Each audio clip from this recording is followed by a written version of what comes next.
Bismillahirrahmanirrahim. Assalamu alaikum dear students. I am your instructor Dr. Amra and today I'll teach you about motivation. These are the basic units of the motivation. The term motivation has been derived from the Latin word mover, which means to move. Motive is the urge, need, want or desire that includes a person to work. Motivation is the process of including and instigating the subordinates to put in their best. Motivation जो है अपनी ज़बान का लफ्ज़ है, इसका मतलब है किसी काम को करना, टू मूव करना, मूव ऑन करना। ये अर्ज है, एक नेचुरल डिज़ायर भी हो सकती है कि किसी का वर्क करने की आपको लगन होती है तो उसके लिए आप एफर्ट पुट करते हो। किसी काम को करने की लगन तो होती है, आपको जो है वो इसका मोटिव कहलाता है कि आपको मोटिव करती है, आपको साथ ही काम करने के लिए। Motivation is the process of including and instigating the subordinates to put in their best. इसमें वो कहते हैं कि ये भी हो सकता है सम टाइम कि आप किसी फोर्सफुली कोई आपको कह रहा हो कि आप complete this task in time, तो और आप उसको कंपाइल फोर्स के जरिए मतलब आप उसको करने के लिए आपको डेडलाइंस मिली हुई हैं तो आप मोटिवेटेड हैं to complete the task on time, तो ये भी हो सकता है। There are several definitions of motivation. According to Alford 1935, the term motivation refers to the result of tendency to act to produce one or more effect. And according to Maslow, motivation is a constant, never-ending, fluctuating, and complex, and it is an almost universal characteristic of particular every organismic state of affairs. The process of arousing, sustaining, and regulating activity according to Rowe. So there are different definitions. यानी कि आप किसी काम को करने के लिए motive होते हो, कुछ कॉम्प्लेक्स टास्क हो सकता है, यूनिवर्सल फैक्टर हो सकते हैं इंसान पर, ये कांस्टेंट जो है यानी कि आप किसी काम करने के लिए आप कॉन्स्टेंटली एफर्ट कर रहे हो। और डिफरेंट इसमें आ जाती है कि काम करने की टेंडेंसी आपको ख्वाहिशात, आपकी विशेज़ तो मोटिवेट करती है, इसके नतीजे में आप कोई काम करते हो, ये सब डेफिनेशन में आता है। Motivation in school learning involves arousing, persisting, sustaining and directing desirable behaviour. यानी आप एक बच्चे की बिहेवियर मोडिफिकेशन चाहते हो, उसको एक डिज़ायरेबल बिहेवियर जो है वो चाहते हैं, तो स्कूल लेवल पे मोटिवेशन बहुत ज़्यादा ज़रूरी है स्पेशली लर्निंग में, ताकि बच्चों के अंदर आप पॉजिटिव एटीट्यूड डेवलप कर सकें, उनको परसिस्टेंट बना सकें, सस्टेनेबल बना सकें और उनको बिहेवियर में डिज़ायरेबल चेंजिंग जो है वो लेके आ सकें। टाइप्स ऑफ मोटिवेशन में कह रहे हैं पॉजिटिव है, नेगेटिव है, इंट्रिंसिक और extrinsic. These are the four basic types of motivation. Positive motivation, this brings about positive response to the action that one needs to undertake in order to achieve these goals. Negative motivation, it is being reinforced with fear, anxiety and such negative feelings in order to have tasks and goals achieved. Negative and positive motivational forces could include coercion, desire, fear, influence, strength. They could be either negative or positive forces that act as actuators. For instance, a fear negative force of bodily injury could be motivation to implement the use of safety equipment. Positive force, अब वो कहने की positive force तो ये होती है ना कि पॉजिटिवली आप पॉजिटिव एक्शन लेते हो अपने अचीव करने के लिए, गोल्स को अचीव करने के लिए, आपके लर्निंग गोल्स होते हैं, लाइफ के कोई गोल्स हो सकती हैं जिसको अचीव करने के लिए आप पॉजिटिव वे में एफर्ट करते हो, तो ये पॉजिटिव मोटिवेशन के रिस्पॉन्स में आप कोई काम करते हो, तो ये पॉजिटिव मोटिवेशन है। बट नेगेटिव मोटिवेशन में आपको फियर हो सकता है कि टीचर से पनिशमेंट ना मिल जाए, डांट पड़ने का खतरा हो सकता है, फेलियर का खौफ हो सकता है, एंजाइटी हो सकती है, तो ये नेगेटिव फीलिंग्स जो है वो डेवलप करता है आपके अंदर और आप अचीवमेंट के लिए जो है एफर्ट करते हो अपने टास्क को कंप्लीट करने के लिए, टाइमली अपने गोल्स को अचीव करने के लिए, एजुकेशन सेटअप में, लर्निंग सेटअप में स्पेशली। और इसमें कह सकते हैं आपके डिज़ायर्स, फियर्स हो सकते हैं जिसमें आप जो है वो नेगेटिव मोटिवेशन में आ जाता है। और समटाइम ये भी हो सकता है कि जिस तरह वो कह रहे हैं कोई इंजरी वगैरह हो जाती है, आप चोट लग जाती है तो आप नेक्स्ट टाइम उसको प्रिकॉशन में उसको फॉलो करते हैं, तो ये भी नेगेटिव मोटिवेशन में आ जाता है। फिर इंट्रिंसिक और एक्सट्रिंसिक टू टाइप जो है इसकी। इंट्रिंसिक में वो कह रही है कि deciding to do something because you are interested in it, ठीक है, ये आपकी इंटरनल मोटिव है, यानी आप काम करने के लिए इंटरनली आपका इंटरेस्ट है और आप पर्सनली उस काम करना चाहते हैं and enjoy doing it. Your reasons are internal, they come from within you and you are not driven by other people or by an end result or outcome. तो आप उस काम को करने के लिए इसलिए इंटरेस्टेड है बिकॉज उसका आपका पर्सनल इंटरेस्ट है, आप चाहते हैं वो काम करना। लाइक स्टूडेंट्स को कुछ सब्जेक्ट्स पसंद होते हैं, उनमें वो ज़्यादा अच्छा एफर्ट करते हैं, ज़्यादा पढ़ते हैं, तो वो सब्जेक्ट्स उनको पसंद होते हैं, तो ये आपको इंट्रिंसिक मोटिवेशन, इंटरनल फीलिंग्स होती हैं, आपको खुद से काम करने की तरफ माइल करती हैं, इंट्रिंसिक मोटिवेशन कहलाती हैं। जबकि एक्सट्रिंसिक मोटिवेशन उसके ऑपोजिट है, इसमें फोर्सफुली आपको कोई फोर्स करता है और आपको मोटिवेट करता है, लाइक टीचर हो सकता है, आपके पेरेंट्स हो सकते हैं आपको मोटिवेट करें, एल्डर्स आपके सिबलिंग्स हो सकते हैं, तो वो उस हवाले से आप उसको मोटिवेट होकर आपको काम कर रहे हो due to external force. Deciding to do something because you are told you have to do it by someone else, doing something because of external factors such as needing to achieve a goal, wanting to get a reward or seeking to avoid a disadvantage. ठीक है, तो sometime ये हो सकता है कि आप उस नुकसान से बचने के लिए, अवॉइड करने के लिए आप जो है वो नेक्स्ट टाइम आप लर्न कर लेते हो, और फिर आप उससे बचने के लिए आप मोटिवेटेड होते हो, और ये समटाइम आपको एक्सटर्नल प्रेशर होते हैं काम करने के लिए. अब टाइप्स ऑफ मोटिवेशन को हम डिटेल में पढ़ें. एक्सट्रिंसिक मोटिवेशन में कहते हैं this motivation arises from the use of external reward और bribes such as food, praise, free time, money और points towards an activity. These incentives are all external in that they are separate from the individual and the task. For example, a child may does chores not because he enjoys them but because doing so earns and allowances, and students who are extrinsically motivated may study hard for a test in order to obtain a good grade in the course. Extrinsic motivation refers to motivation that comes from outside an individual. The motivating factors are external or outside rewards such as money or rewards. These rewards provide satisfaction and pleasure that the task itself may not provide. ठीक है, अब इसमें वही कह रहे हैं कि आपको समटाइम आप किसी काम को करने के लिए एक्सटर्नली मोटिवेटेड होते हो, आपको ग्रेड चाहिए होती हैं, मनी चाहिए होती है, आपको कोई सेल्फ सेटिस्फेक्शन, कोई आपकी मतलब कोई भी आपकी अपनी डिज़ायर्स होती हैं, जिसको कोई आपको कह रहा है कि आप ये करेंगे तो उसमें में कोई ये रिवार्ड मिलेगा, तो आप उसके लिए मोटिवेट होकर आप काम करते हो.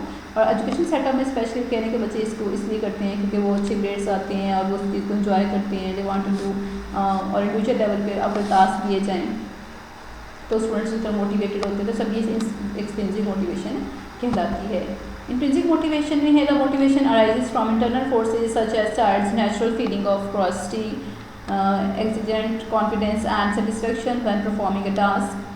For example, children play game for no other reward than the fun they get from the game itself, or students who are intrinsically motivated may study hard for a test because he or she enjoys the content of the course.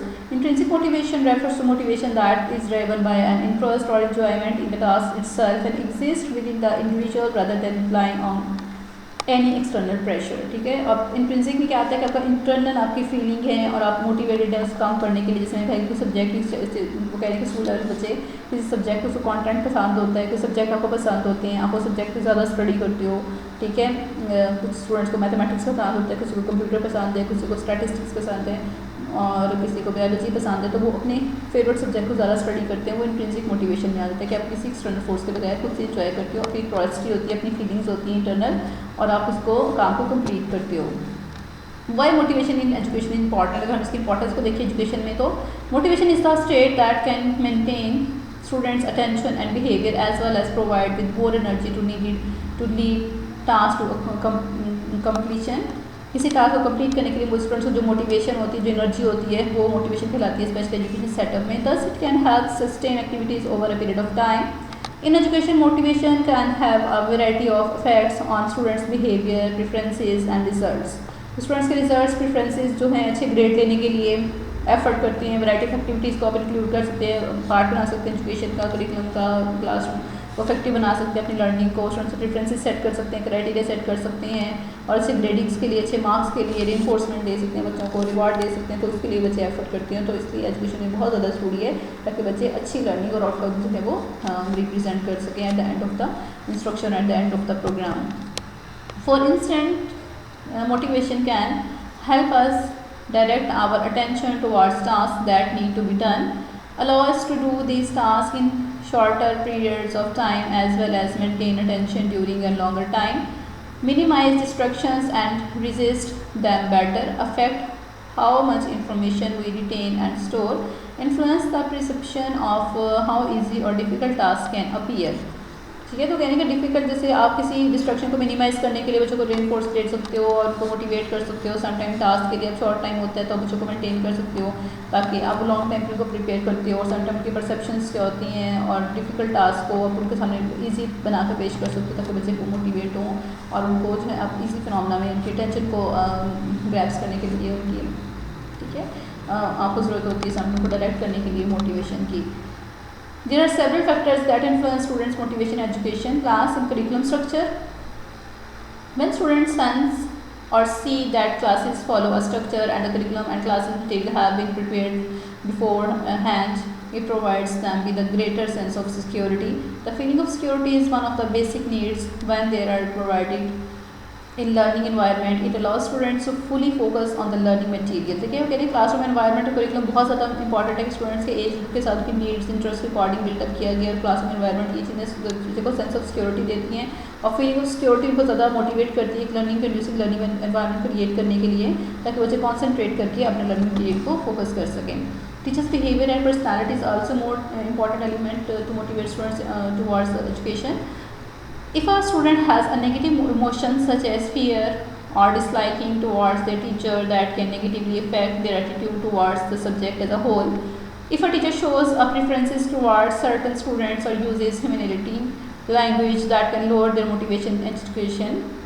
On the other hand, kindness, optimism, positive feedback and encouragement can positively affect student motivation to learn.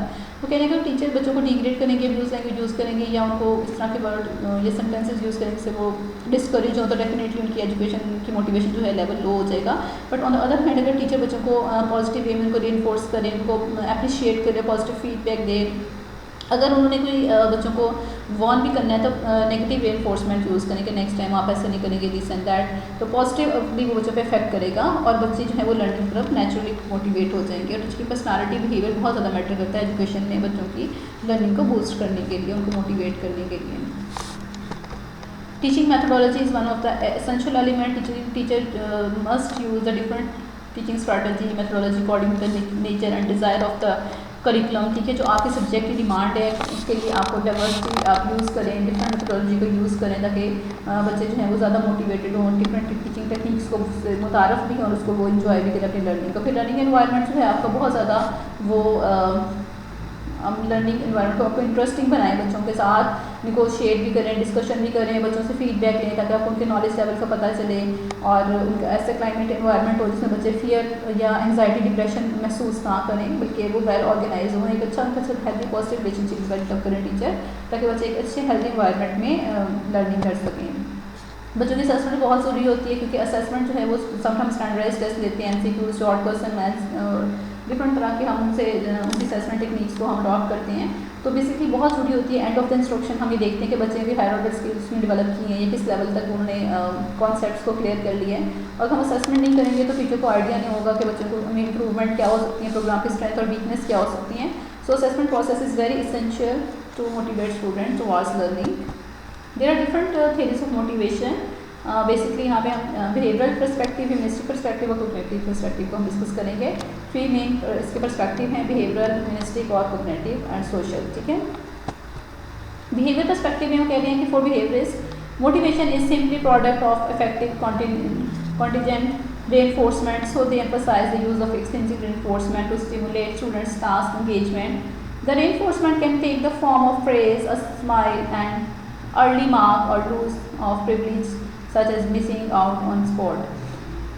अब वो ये कहते हैं कि behavioural perspective में सबसे पहले वो कह रहे हैं कि आपका जो है ना ये जोर देते हैं एक्सट्रिंसिक मोटिवेशन पे। ठीक है, कि आपका बिहेवियर किसी का करने के लिए जैसे आपको अप्रिशिएट किया जा रहा है, आपको मोटिवेट किया जा रहा है, तो नेचुरली आप जो है वो मोटिवेटेड हो जाएंगे उस काम को करने के लिए। लेकिन एक्सट्रिंसिक फोर्स होगी। Almost all teachers use extrinsic reinforcement in some form of motivation student, although they may not realise they are doing so and may not always use such reinforcement effectively. ठीक है, तो वो कहने के सबसे behaviour perspective में ये होता है कि आप बिहेवियर को किस तरह से उस पर एम्फोसाइज करते हो बच्चों के, और बच्चे जो है वो किसी काम करने के लिए वो अपना किस हद तक वो अपना इंटरेस्ट शो करते हैं। ह्यूमनिस्टिक पर्सपेक्टिव में आ जाता है। Humanistic theory of motivation is interesting because it is not only link to achievement and education but also has implication of students welfare and wellbeing, के बच्चों की वेलबींग की भलाई के लिए काम करती है, बच्चों की बेसिक नीड्स को पे फोकस करती है, stress on students capacity and personal growth, freedom, they basic needs and destiny and positive qualities. तो वो ये कहती है कि ये बच्चों की वेलबींग के लिए, भलाई के लिए काम करे। सिर्फ इसका बेसिक पर्पज बच्चों को एजुकेट करना नहीं है बल्कि उनकी करेक्टर फॉर्मेशन करना, उनको एक अच्छा इंसान बनाना, उनको एक अच्छा सिविलाइज महज़िब और इंसान बनाना, और एक जो है एक उनकी कंप्लीट ओवरऑल जिसे कहते हैं ना कि ग्रूमिंग करना है पर्सनालिटी की। तो इसमें दो तरह की थेरीज आ जाती हैं पर होलिस्टिक अप्रोच में मैस्लो की थेरी हायरार्की ऑफ नीड्स और रॉजर्स की मोटिवेशन थेरी है।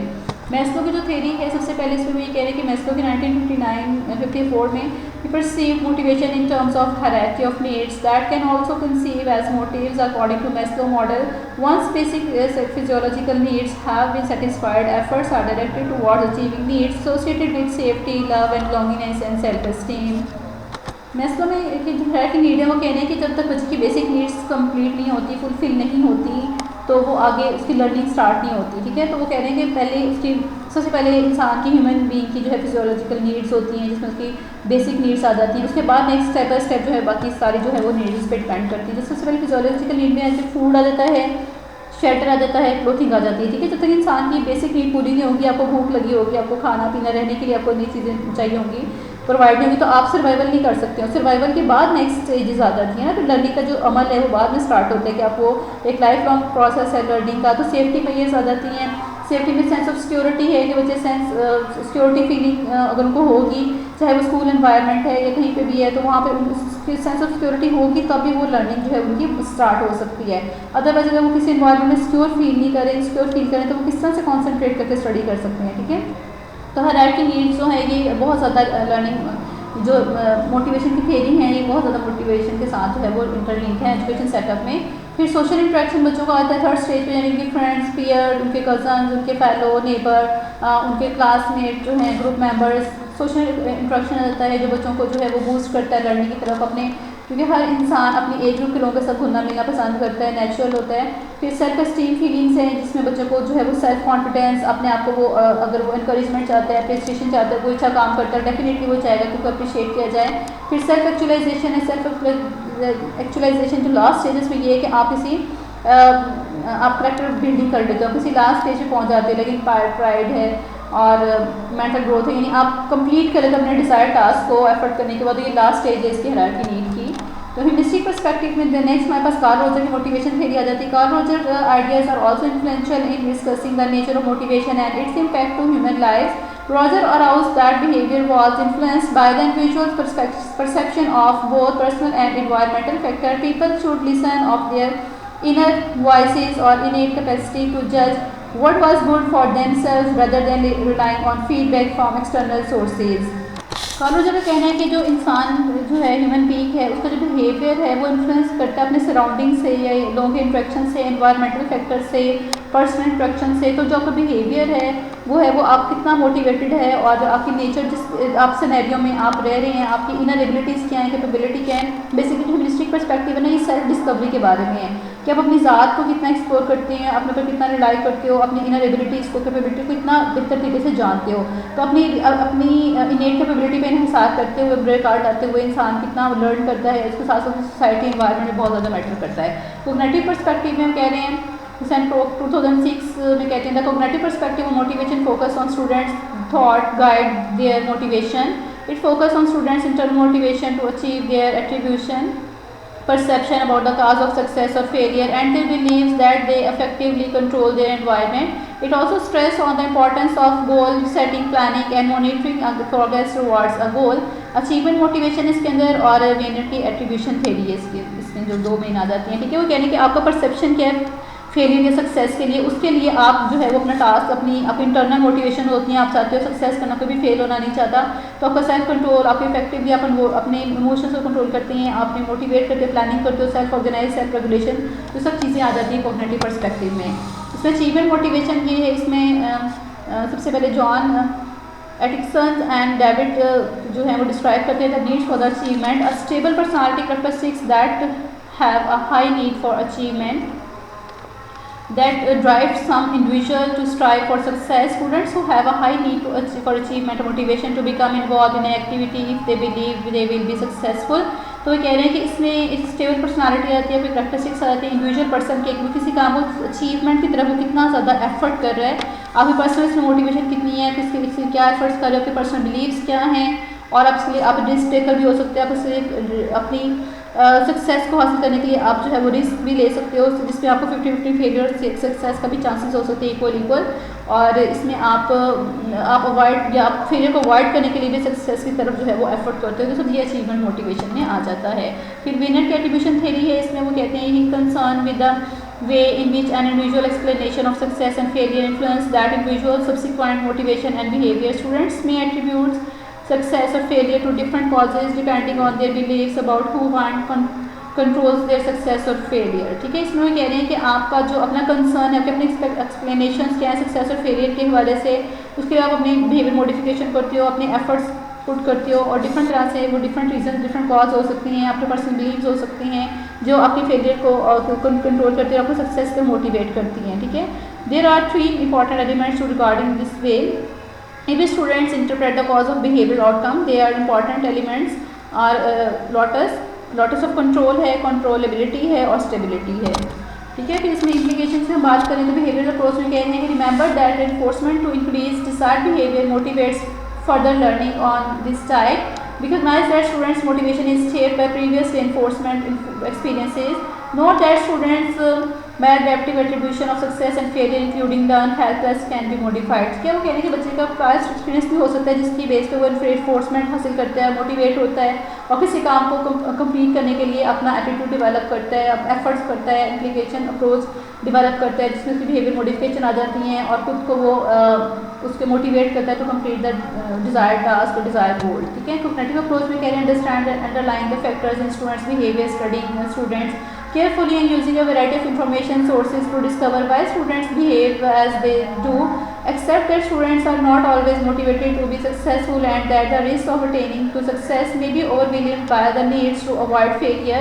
Realize that motivating students by forcing on increasing mastery is more effective than emphasizing performance goals. Be aware of their own biases and how these might affect the way they attribute success and failure in individual students। तो इसमें cognitive approach में कह रहे हैं कि आपकी mental approach आ जाती है जिसमें आप कुछ से चीज़ों को डिफरेंट वैरायटी ऑफ इंफॉर्मेशन से डिस्कवर करते हो, सेल्फ डिस्कवरी करते हो और इसके अलावा आप अपने से फिर सक्सेस की तरफ आप डिफरेंट रिस्क लेते हो और मोटिवेटेड होते हो। ठीक है, इसमें आप रियलाइज़ करते हो, आप अपनी स्किल से आप मुतारिफ होते हो, उसको बुरे कार्ड ला के आप अपने पर्सनल इंटरेस्ट को देखते हो, बायसनेस को देखते हो और फिर आप उसमें आप एफर्ट करते हो, तो वो कॉग्निटिव अप्रोच में आ जाता है। सोशल लर्निंग अप्रोच में है ensure that students experience success not just failure. Remember that self evaluation is influenced by observing others achievement and by encouragement and high arousal in challenging situations. Recognize that motivation is affected by learners' judgment about their own efficacy। अब इसमें human being का personal interest है कि वो social learning में कह रहे हैं कि समटाइम आप किसी को देख के भी आप मोटिवेट हो जाते हो, आप या लाइफ चैलेंजेस को देखते हुए आप मोटिवेट होते हो या किसी की सक्सेस को देखते हुए खुद को मोटिवेट करते हो कि आपको भी यहाँ तक पहुँचना है, मेहनत करनी है। तो ये सारे सोशल लर्निंग अप्रोचेज में आते हैं। ह्यूमनिस्टिक अप्रोच में यहाँ पर वो कह रहे हैं कि become more concern with the wider implementation of students welfare not for the with students education। Be aware that some students are more concerned with feeling of safety, belonging and self-esteem that with the demands of the school curriculum। Understand the students who have a major impact on students motivation। तो इसके अंदर वो कह रहे हैं कि humanistic approach में वो कह रहे हैं कि बच्चे जो हैं वो अपनी वेलबींग के लिए काम करती हैं और अवेयर होते हैं अपने उनका कंसर्न की फीलिंग, सेफ्टी, जैसे हायरार्की नीड्स के हमने सारे स्टेप्स पढ़े थे और स्कूल करिकुलम की डिमांड्स के उनको अंडरस्टैंड करते हैं और फिर मोटिवेट होते हैं टुवार्ड्स द लर्निंग गोल। ठीक है, एजुकेशन में इसकी बहुत ज़्यादा इंपॉर्टेंस है कि ये डायरेक्ट करता है आपके बिहेवियर को पर्टिकुलर करने में, आपको मज़ीद एनर्जेटिक बनाता है, अपनी पुट एफर्ट करता है individual student, increase initiation of persistence in activities, enhance cooperative process, determine what consequences are enforcing lead to improve performance. ठीक है, इसमें फिर वो कह रहे हैं कि स्टूडेंट्स के लिए कुछ सिंपल आइडियाज़ हैं तो इम्प्रूव कर सकते हैं मोटिवेशन को, जिससे सेंस ऑफ कंट्रोल आता है, लर्निंग ऑब्जेक्टिव्स आ जाते हैं, उनकी फ्रीडम ऑफ चॉइस आता है और उसकी चेंज ऑफ सीनरी है, ऑफ अ वेरिड एक्सपीरियंस है, पॉजिटिव कंपटीशन है और रिवार्ड्स हो सकते हैं, रिस्पॉन्सिबिलिटीज़ हो सकती हैं, टीम वर्क हो सकता है, अप्रेजल हो सकती है, जिसकी वजह से बच्चे मोटिवेट हो सकते हैं। ठीक है, hope so you can understand today's lecture. अल्लाह हाफिज़।